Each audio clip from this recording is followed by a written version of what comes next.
學過歷史或者看過抗爭審劇的朋友們可能都知道，在20世紀上半葉的時候，國民黨和共產黨之間的 beef 就跟美國瘸幫和血幫之間的鬥爭有了一拼，比拼火力裝備、搶地盤，用不同的穿搭劃分派別，也都還出歌來互相 diss。打的那叫一個熱火朝天，誰能想到，在2026年的今天，我們居然要見證國民黨主席鄭麗文前往中國，與共產黨領袖習主席進行友好會晤。本樂也想為這一次歷史性見面貢獻一份力，所以特別為鄭主席準備了這一期中國行的內容，也建議熒幕前的各位都拿起小本本一起學習，因為我有預感，如果這一次會面能夠順利進行，那鄭主席對於台灣青年的建議就能被更多人採納。如果你這麼的害怕，其實我建議你可以去大陸走一趟，回來之後你可能會跟鍾明軒一樣，改變你過去很多的看法。我和鄭主席想的一樣，都希望台灣會有越來越多的鍾明軒出現。當然，如果你是個非法翻牆觀看本期影片的中國人，聽到了鄭主席的建議，不禁非常好奇，那台灣是什麼樣的呢？我能不能也親自到祖國的這塊土地去看一看？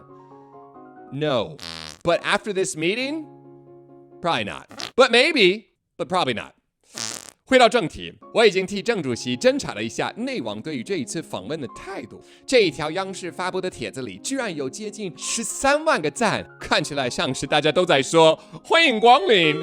但仔細一看就會發現，與點讚數極其不成正比的留言數，12萬人按讚，卻只有150條留言。這意味着什麼？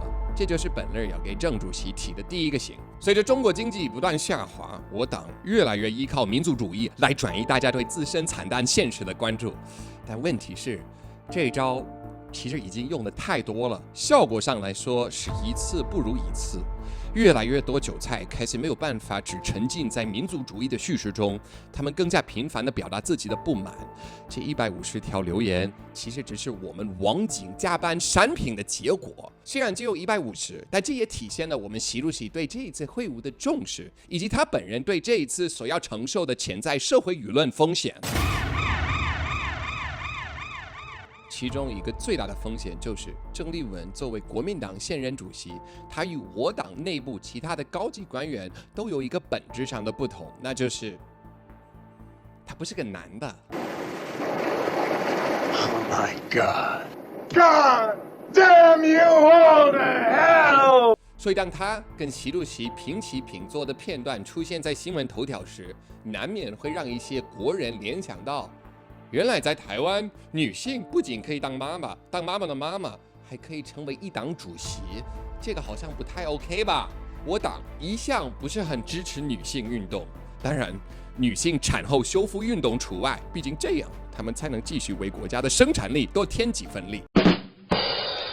所以在這裡，本樂有必要再次複述習主席在25年全球婦女峰會中強調的：中國婦女團體不要盲目追隨西方的平等觀念，要邁向繼續取得進步的第一步是堅持黨中央對一切工作的領導 ，AKA 堅持黨內老男人的領導。因為當今習主席領導的這個黨、這個 party 就跟我讀高中的時候所參與的 party 一樣 ，Total Sausage Party。Okay, a lot of dudes.Not a lot of chicks. In fact, no chicks. Yeah, you might have to sit in the back. 但其實坐在哪裡都沒有關係，最重要的還是會議內容。這就到了我要提的第二個醒。雖然共產黨和國民黨本質上是一家人，但因為國民黨長期不在黨中央的輻射範圍內，所以難免會有一些思想上不對齊的情況。所以在每次對話前，鄭主席都要將問題和稿子提交給黨內官員 ，AKA old men， 這樣他們就可以幫習主席也提前準備好會議中所需要的小本本。為了保證談話的順利，鄭主席現場說的每一句話、每一個字都必須跟審查批准後的稿子完全一致。畢竟上一次我們主席好心給一個俄羅斯女記者採訪他的機會時，就差點露出了自己的受教育水平。我看看我準備這個本本上有沒有這個內容。而且近期鄭麗文在一場直播中的表現，也讓我們黨稍微有點緊張。所以台灣其實有很多民調已經淪為政黨或政治人物用來帶風向跟操作的工具，而且不是第一次了，所以不需要因為這種民調而受到影響。我跟大家報告 ，TVBS 最新的民調政黨支持度，國民黨已經躍居為全台灣信任度最高的政黨。上下兩句話就已經自相矛盾，這種錯誤絕對不能在跟習主席的對話中再次出現。我們絕不能再給境外敵對勢力貢獻任何這些辱包的一些新素材。所謂的辱包新素材，他必須深刻意識到，幽默才是最危險的武器。如果不把笑聲控制起來，政府再怎麼搞宣傳都沒用。是我們抓我的嗎？難道你看不出來嗎？接下來，我也想結合我個人曾經在北京生活許多年的經歷，來分享一些建議。First of all, bring a mask. Because in order to continue development while also cutting costs for government regulation agencies, the party's only increased the coal plant building in recent years, 50 in 2025. Unfortunately, this cost doesn't just disappear. Instead, it's absorbed by the lungs of our ever-willing citizens. And even though they've grown up in this milkshake of toxic chemicals, Zheng Liwen, her lungs, they might not be so prepared. And the last thing the party and Xi Jinping want for Zheng Liwen is to return from Beijing with a chest cough. Okay, she's in charge of trying to get more Taiwanese people excited about going to China. So we suggest that you not only bring a mask, but you bring the one that I used to use when I lived in Beijing. Just be sure to take it off before you see Xi Jinping. He might get upset. He doesn't really know what PM 2.5 is. Anyway, whew! Finally done with this administrative bullcrap, we can actually talk about the fun shit to do in Beijing.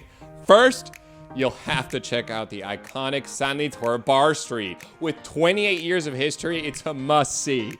Oh. Well, that's fine. Okay, you can still check out Great Leap Brewing. Okay, don't be confused by the name. It's a fantastic little hidden secret that was actually the first craft beer brewery in Beijing. Damn, are you serious? I mean, no problem. Honestly, save the best for last. That's what I always say. And my last suggestion, easily the best live music venue in all of China, Mao's Live House. Mao's Live House got shut down too? Jesus Christ! Is there no way to blow off steam and enjoy life in Beijing anymore? I mean, what are we doing here? Are Chinese people just not allowed to have any fun anymore? You gotta be kidding me. Oh, sorry for that little outburst there. Must have been something wrong with the teleprompter.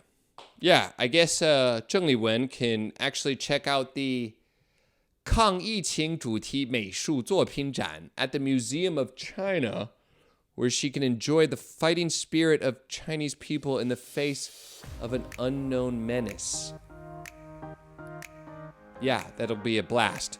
Anyway, I'm MC Lur. Please don't forget to subscribe, comment, and like, or even join membership and support Lur TV. Thanks for watching. 下次再見. Peace.